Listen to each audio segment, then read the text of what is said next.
এখন স্লোগান দেন, জয় বাংলা। বলেন বলেন জয় বাংলা, বলেন জয় বঙ্গবন্ধু, আবার বলেন জয় বঙ্গবন্ধু। নতুন বছর নির্বাচনের রোডম্যাপ তৈরিতে অগ্রাধিকার দিচ্ছে সরকার। ওই নির্বাচনে আওয়ামী লীগ বা কোনো রাজনৈতিক দলকে নিষিদ্ধ করার কোনো পরিকল্পনা নেই সরকারের। দর্শক, জয় বাংলা স্লোগান নিয়ে বাংলাদেশে যে একটা নিষিদ্ধ খেলা চলছে সেই বিষয় নিয়ে আজকের ভিডিওতে আমরা আপনাদের সামনে কিছু তথ্য তুলে ধরব। ভিডিওটা গুরুত্বপূর্ণ হতে যাচ্ছে, তাই না টেনে পুরো ভিডিওটা দেখার অনুরোধ রইল।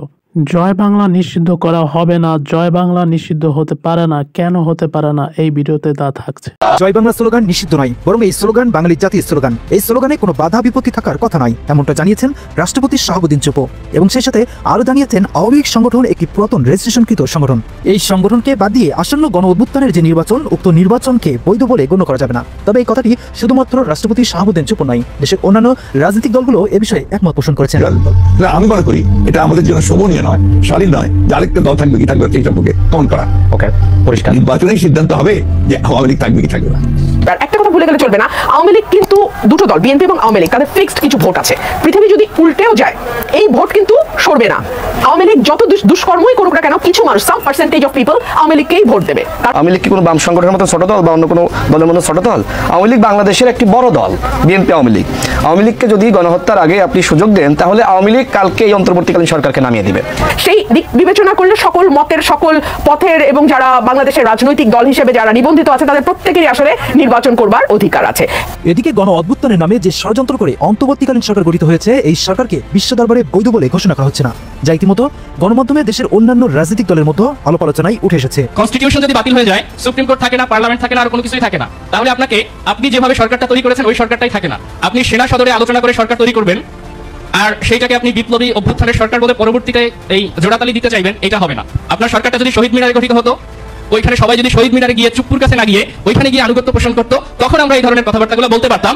সেই ভুলটা আপনারা 5 থেকে 8 তারিখে করেছেন, সেই ভুলের সংশোধন বাংলাদেশের ইতিহাসে বাস্তবে আর সম্ভব হবে না। সরকার এর উপর এবং জাতির উপরে একটা আকাশ কুসুম প্রত্যাশা তারা একটা তৈরি করে ফেলেছে।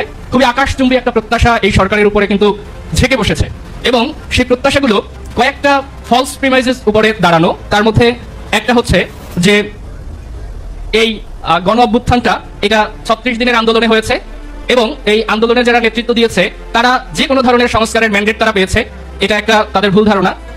এছাড়াও বর্তমান দেশের পরিস্থিতি নিয়ে উদ্বিগ্ন প্রকাশ করেছে দেশের সাধারণ জনগণ। যে আশা বা স্বপ্ন নিয়ে তারা এই গণ অভ্যুত্থানের মাধ্যমে অন্তর্বর্তীকালীন সরকার প্রতিষ্ঠা করেছে, সে আশা বা স্বপ্ন পূরণে এই সরকার ব্যর্থ। জগন্নাথ বুঝে গেছে সব শালারা বাটপার।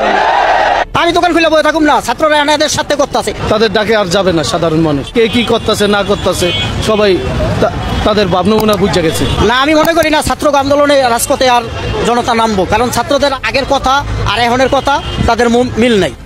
আপনি আবার মাই ঘুরে নিয়েন না। এই উপদেষ্টার যোগ্যতা নাই স্বরাষ্ট্রমন্ত্রী হওয়ার। স্বরাষ্ট্র উপদেষ্টা বুড়ো ভাম, এই স্ত্রী রাখার সক্ষমতা রাখে না, এই রাষ্ট্র রাখবে কোথায়? আসিফ নজরুল সে ছাত্রীদের সাথে প্রেম করতে করতে তার আর এই আইন নিয়ে ঘাটাঘাটির সময় নাই। ম্যাডাম, অঙ্ক খুব সহজ, আমি এটা আপনি হয়তো আমাকে পছন্দ করবেন না সাক্ষাৎকার নিতে, আমি ছোট করে বলি। সরকারের উপদেষ্টাদের বিলাসবহুল জীবনযাপন, ছাত্র রাজনীতি নিষিদ্ধ হওয়ার কথা থাকলেও নিজেরাই এখন নতুন রাজনৈতিক দল গঠনে মগ্ন, যা স্পষ্ট প্রতীয়মান। ক্ষমতার লোভ এবং অনৈতিক কর্মকাণ্ড তাদেরকে মগ্ন করেছে। বৈষম্যমূলক ছাত্র আন্দোলন, ওদের ইনকামটা কি? রূপায়ণ টাওয়ারে তারা পুরো একটা ফ্লোর নিয়ে অফিস বানাইছে। ইনকামটা কি আপনারা বুঝান আমাদের? -2 আগে ছিল 111 সময়, এখনো -2 একটা প্রজেক্ট চলছে। বিএনপি শেষ মুহূর্তে এসে বুঝতে পারছে যে তাদের মূল শত্রু আওয়ামী লীগ না, মূল শত্রু এরা। আওয়ামী লীগকে নিশ্চিহ্ন করার চেষ্টা করাটাই হবে আত্মঘাতী। সরকার হিসেবে আপনি সাংবিধানিকও না, আপনি বিপ্লবীও না, তাহলে আপনি কি? আমি মনে করি যে যারা সমন্বয়ক তারা হচ্ছে আমাদের মতো শিক্ষার্থী। তো একজন শিক্ষার্থীর পক্ষে আসলে দেশ পরিচালনার দায়িত্ব, এই দায়িত্বটা দেওয়া তারা হয়তো যত ইজিলি নিচ্ছে বা সহজভাবে নিতে পারবে, এটা এতটা সহজ না। কারণ হচ্ছে যারা অ্যাকচুয়ালি দেশ চালায় তারা অনেক বেশি অভিজ্ঞ। তো সমন্বয়কদের হাতে যদি দেশ দিয়ে দেওয়া হয়, তাহলে আমাদের দেশ অনেক ক্ষেত্রে পিছিয়ে পড়বে, কারণ অনেক বড় বড় সিদ্ধান্ত হয়তো তারা নিতে পারবে না। আন্তর্জাতিক পর্যায়ে তারা হচ্ছে আন্তর্জাতিক যে দেশগুলোর সাথে আমাদের যে সম্পর্ক, এই সম্পর্কটা আরো বেশি আমার মনে হয় যে দুর্বল হয়ে যাবে, এত বেশি শক্তিশালী হবে না। তো বর্তমান সময়ে উপদেষ্টাদের নানাবিধ কার্যক্রম দেশের উন্নয়নে সত্যি কি কোনো ভূমিকা রাখছে, নাকি শেখ হাসিনাই দেশের জন্য ভালো ছিল? আপনার মতামতটি অবশ্যই কমেন্ট করতে ভুলবেন না। সাথে আছে শেখ হৃদয়। সম্মানিত দর্শক, সম্পূর্ণ ভিডিওটি দেখার জন্য আপনাকে অসংখ্য ধন্যবাদ। ভিডিওটি ভালো লাগলে একটি লাইক দিয়ে আপনার বন্ধুর সাথে শেয়ার করতে পারেন। সেই সাথে আপনার গুরুত্বপূর্ণ মতামত জানিয়ে দিতে পারেন আমাদের কমেন্ট বক্সে ভিডিওটি সম্পর্কে। আর আপনি যদি এই চ্যানেলে নতুন হয়ে থাকেন তাহলে চ্যানেলটি সাবস্ক্রাইব করে রাখতে পারেন এরকম আরও নতুন নতুন ভিডিও পাওয়ার জন্য। সম্মানিত দর্শক, আপনারা দেখলেন ভিডিওটার মাধ্যমে জয় বাংলা স্লোগান নিয়ে এবং আওয়ামী লীগ নিয়ে বিভিন্ন ব্যক্তি বিশিষ্টদের বিভিন্ন মতামতে ভিডিওতে তুলে ধরা হয়েছে। আশা করি ভিডিওটি আপনাদের ভালো লাগছে। এখনকার জন্য বিদায় নিচ্ছি, কথা হবে অন্য ভিডিওতে। ততক্ষণ পর্যন্ত ভালো থাকবেন। আল্লাহ হাফেজ।